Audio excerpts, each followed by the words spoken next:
மாதிரி வந்து பொய் சொன்னாங்க என்னை பற்றி. நான் கேட்டதுக்கப்புறம் ரொம்ப மேனிப்புலேட்லாம் பண்ணி பார்த்தாங்க, முடியலை. லாஸ்ட்டில் அவங்களுக்கே ஒரு மாதிரி ஆயிடுச்சு அந்த மேக்கப் விஷயம். ஓகே.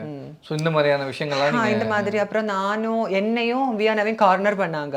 நாங்கள் வந்து குழந்தை மாதிரி பொம்மை மாதிரி, ஸோ இவங்ககிட்ட எல்லாம் சீரியஸ் விஷயம் டிஸ்கஸ் பண்ண முடியாது, நாங்கள் எங்களை மொத்தமாகவே இவங்க ஸ்ட்ராங். யாரெல்லாம் கார்னர் பண்ணியிருந்தாங்க? ஓவரால் அந்த வைப் எங்களுக்கு கிடைச்சிது. ஓகேவா, இப்போ அவள் வந்துட்டு செகண்ட் டேவே அங்கே போயிட்டா, அவளுக்கு அந்த வீட்டில் சூப்பர் டீலக்ஸ் போயிட்டா. எனக்கு பிபி ஹவுஸ்லேயே இப்போது மெயின் டிஸ்கஷனாக இருக்கட்டும், அந்த மாதிரி நிறைய இடங்கள்ல என்ன பக்கத்துலேயே நின்னாலும் கூப்பிட மாட்டாங்க, அவாய்ட் பண்ணுவாங்க. ஸோ அந்த மாதிரி இருந்துச்சு.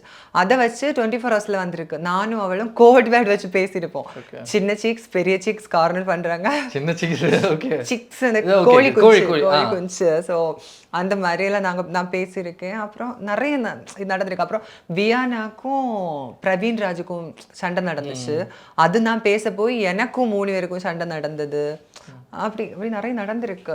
அப்புறம் ஆர்வுக்கு இதெல்லாம் நீங்க பார்த்துருப்பீங்க. ஆனால் நிறைய நான் பேசினதுல கொஞ்சம் வந்திருக்கு. அது மக்கள் பார்க்கல, மக்களை நான் இது பண்ண மாதிரி சொல்ல மாட்டேன், மக்கள் பார்க்கல, அதனால நான் சைலண்டாக இருந்தேன்னு சொல்லிடுவேன்.